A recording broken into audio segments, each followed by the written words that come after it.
Bradley was a carefree college student nearing the end of his studies when a phone call changed his life. Suddenly, he had to abandon his dreams to shoulder the responsibilities thrust upon him. Before we continue, please take some time to subscribe to Dailydose, like, and share this video with your friends. It might brighten their day and inspire them to do good. Also keep watching because an important lesson awaits at the end of the video. Bradley rolled over and scowled at his phone. All the world was dark and silent except for the device ringing on his bedside table. His irritation about being woken vanished when he saw the caller ID. An icy chill of fear coursed down his spine. Mom wouldn't call this late unless something were wrong. His fear was confirmed when he heard his mother bawling on the other end of the line. "He's gone, Bradley," she said between sobs.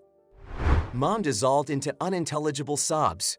Bradley was upright now, his heart beating fast while he tried to make sense of Mom's words. "Slow down, Mom. What happened?" "Your father, Bradley." Mom keened in anguish. "He's gone." Over the next hour, Bradley got Mom's full story. Dad had come home complaining of a cough and weakness, but his parents weren't concerned until Dad collapsed. The paramedics said he'd had a heart attack. They rushed him to the hospital, but he never arrived. Bradley absorbed it all with disbelief.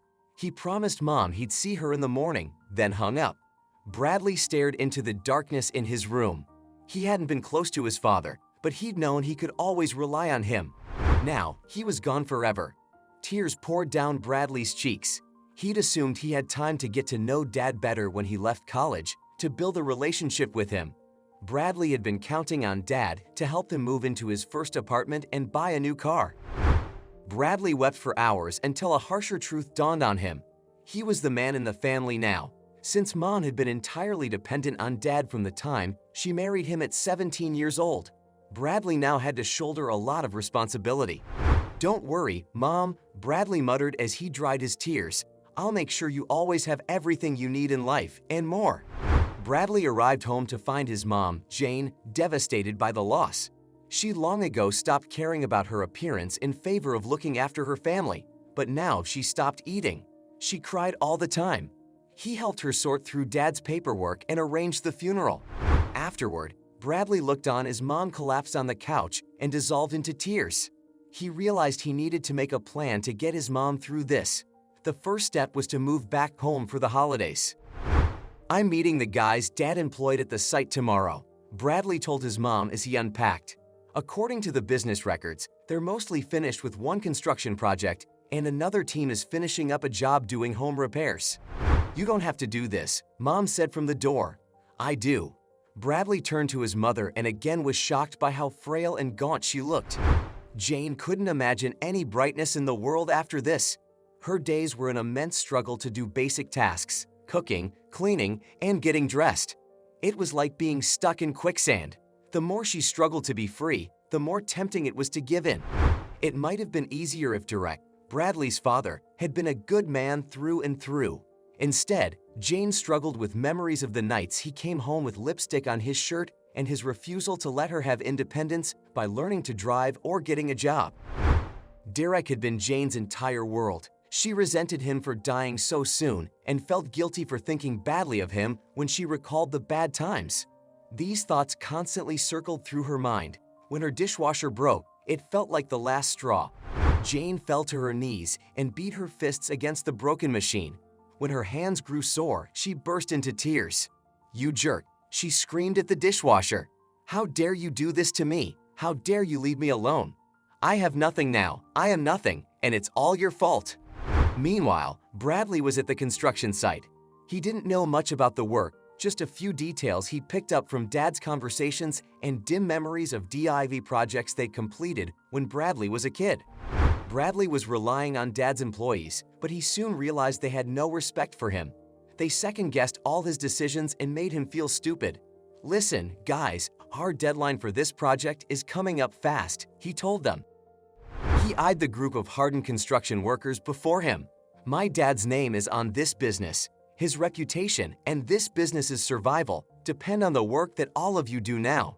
You don't have to like me, but we all need to pull together to succeed." The men weren't as moved by Bradley's speech as he'd hoped. Dissatisfied grumbles echoed through the crowd as they returned to work, but Bradley was determined to win them over. He just needed to figure out how. That evening, Bradley was shocked when he came home and found his mother curled into a ball in front of the dishwasher. "Mom, what's wrong?" Bradley fell to his knees beside Mom, dropping the flowers he brought for her. The dishwasher broke. She sobbed. She stared at the fallen bouquet. "Are those stargazer lilies?" "Yes, I got them for you. They're still your favorite, right?" Mom nodded and hugged the flowers to her chest. "They're beautiful. I can't even remember the last time someone bought me flowers." "Well, you can expect to get them regularly from now on." Bradley put his arm around Mom. "And don't worry about the dishwasher. I'll fix it." That night, Bradley watched several tutorials on YouTube and eventually got the dishwasher working again. The following day, he surprised his mom with breakfast. "What is all this?" Mom asked when she came downstairs to find the table set and a platter of pancakes waiting for her. "It's breakfast." Bradley smiled at her. "Your father never made me breakfast," she said, frowning. He dished up a plate of pancakes and set them down in front of her. Mom smiled for the first time in weeks. "You're a good son, Bradley." A few weeks later, one of the neighbors invited Bradley and Jane to a 4th of July barbecue. Jane didn't want to go, but Bradley persuaded her it would be good to get out. He then presented her with a beauty salon voucher. Jane looked terrific when she returned from the salon. Bradley couldn't believe how different she looked from the mom he always knew or how much the makeover improved her confidence. She socialized with the neighbors like she was a new woman. Unfortunately, her transformation also drew the wrong sort of attention. Bradley watched with quiet fury as Chuck, a widower who'd recently moved to the neighborhood, flirted with Mom. Didn't this guy know Mom was recently widowed? Who did he think he was, making the moves on a woman whose husband died only a month ago? Bradley decided then and there that Chuck must be a creep. It only confirmed his suspicions when Chuck started appearing around Mom's house more often. He'd spent a half hour or more chatting to Mom while ineffectually trying to get his dog off their lawn or bring her a newspaper. Bradley saw through his tricks and didn't like it at all. What Bradley missed, however, was the smile Chuck brought to his mother's face. It had been years since a man paid much attention to her, and she enjoyed it. Jane knew nothing could happen between her and Chuck, no matter how often she guiltily pulled herself from daydreams of a relationship with him. It would be an insult to Derek for her to enter another relationship now, and she knew Bradley would disapprove. However, it soon became clear to mother and son what Chuck's true intentions were. One day, Bradley struggled alone to plaster the facade of a shop in the city.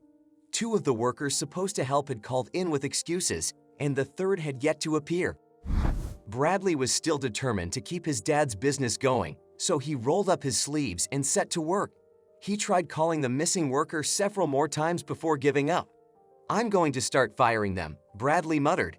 "That sounds a bit harsh," said a familiar voice behind Bradley. "What would you know about it?"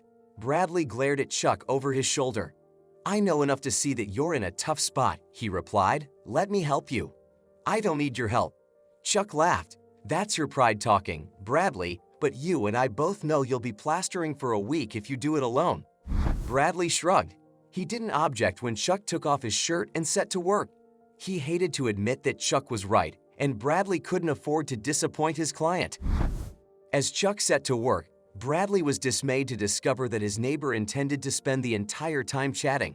He grunted an occasional response at first, but soon found himself forming a new opinion of Chuck.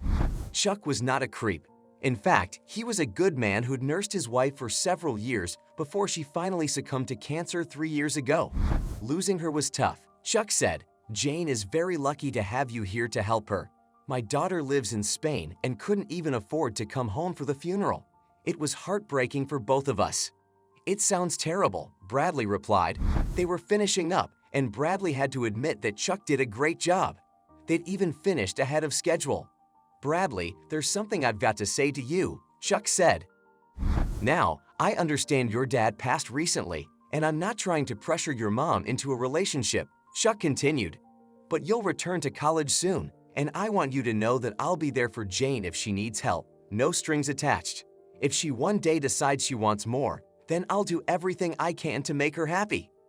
Bradley listened silently.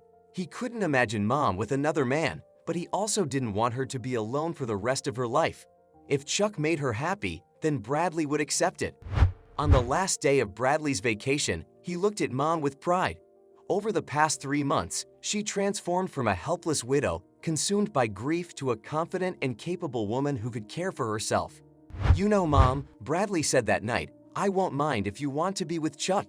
You deserve to be happy." Jane scoffed and said she could never do that, but Bradley saw she was blushing and had a twinkle in her eye. He realized there was one last thing he needed to do for Mom. The next day, Mom called to tell Bradley the bathroom shelf had broken, but Chuck had fixed it. The day after that, the washing machine broke, and the day after, it was the sitting room chandelier. Every time, Chuck fixed it. "I'm beginning to think you're right, son," Mom said the next day. "I feel I can't go any longer without this man in my life." Bradley grinned. "You deserve to be happy, Mom. One thing, don't be surprised if your car doesn't start. Just ask Chuck to check the spark plugs." Jane gasped. "You cunning little, you did something to make sure the shelf and washing machine would break. I can't believe you, and I'm very grateful." Bradley chuckled. "Everything for you, Mom." What can we learn from this story?